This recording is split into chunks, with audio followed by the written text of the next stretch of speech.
So a lot of you commented on my other video where I talked about wanting to take 12 cruises in a year. So last year I was able to take 7 cruises, and no, I'm not wealthy.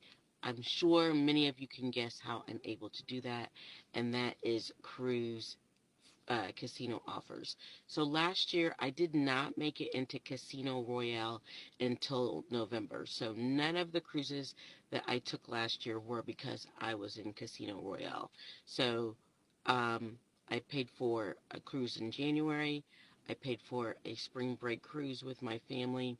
I paid for a family reunion cruise with my family, and then I paid for our family vacation, which we got to be Star Class for that one. I will do a video because Star Class, I don't know if it's really worth the money. So those 4 cruises, I, like everybody else in the world, worked my booty off to pay for.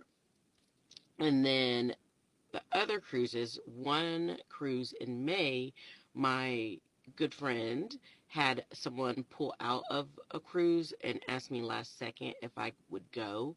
And so I went in that person's place, and so their drink package and cruise fare was already paid for, and she said just buy your plane ticket. So I did that.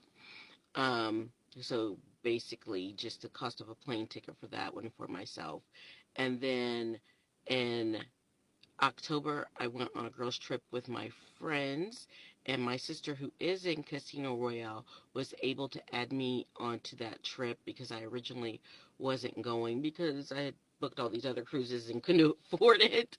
But so she booked me on that trip, and it was like 350 that I had to pay because she just added me onto her Casino Royale room, and there was already someone else in the room, so 350. And then in November, we went on a cruise for our birthday. I have a twin sister, so um, for our birthday in November, we went on a cruise, and she booked that through Casino Royale, and so I think I only had to pay $200. So last year, I did go on the 7 cruises. I paid for 4. The other 3 were deeply, deeply discounted.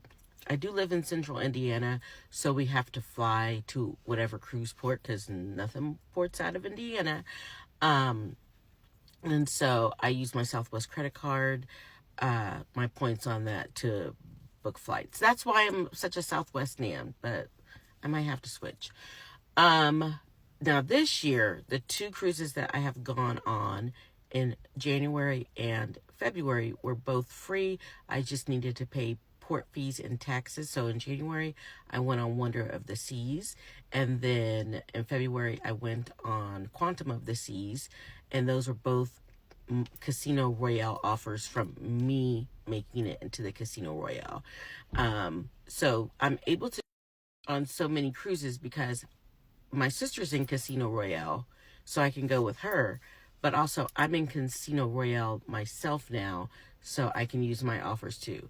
Third step is to get my husband in Casino Royale, and then we will have unlocked the magic code. But you get into the Casino Royale program by casino offers by playing in the casino. I think you get 1 point per every $5 that cycles through the machine. So that's not necessarily you putting the money in there straight out. You win and play your winnings back until you get on most of these 4-day cruises that I've been on. It unlocks a free cruise after 1,500 points during that sailing. So if you get to 1,500 points during that sailing, you'll get a free cruise. I've only done that once, and that was in November when I got into the Casino Royale. So, and I only play, right now my budget is $100 per day on the cruise. So if I'm on a 4-day cruise, I take $400 to play in the casino. Once I lose it, I'm done. I'm not a gambler. I wasn't a gambler.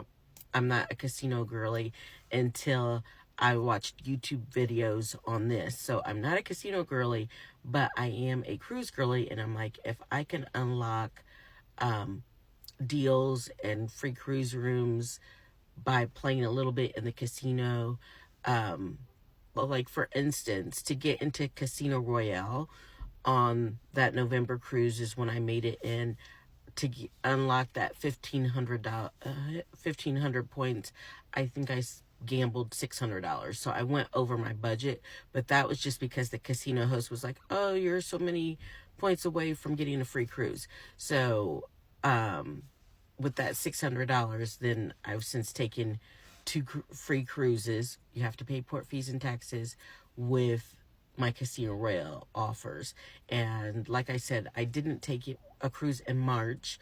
I am leaving in a week in April for our spring break cruise, which I'm paid for because I wasn't in Casino Royale when I booked it. So my sister is taking the same cruise with us, and she is using a Casino Royale deal to go on the cruise. But I wasn't in the program yet when I booked this cruise, so it's like $3,500. We won't be doing much more of that. We're going to use these casino deals. But between paying for them myself and the Casino Royale deals, that's how I'm able to take so many cruises. And friends, honestly, my last cruise, I am a balcony girly. I do like a balcony, but my last cruise, which was my first ever solo cruise, I did not have a balcony. I had an ocean view room, and it was fine. It forced me to go find some hidey holes and spots to look at the water. I don't know if I would want that with my husband and kids, but definitely when I'm going single, an ocean view is fine. But that's how I'm able to do it.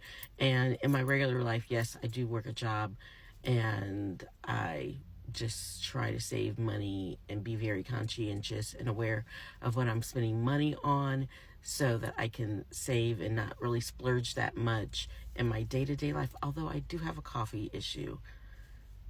Those $6 and $7 coffees need to stop. But other than that, I don't get my nails done, things like that, and I just try to save money any way I can by like eating at home and just budgeting. Like really, I know it's hard, and yes, I'm stressed about the economy and how it's going to cut into my cruise habit, just like everybody else, because we're all just trying to be out here and live life, pay our bills, and have a little fun. And cruising is what I do for fun. So that's my story, and I'm sticking to it. If you want more cruise or mom travel tips, talk, and all that good stuff, make sure you hit my buttons, and I'll try not to make the videos as rambly in the future.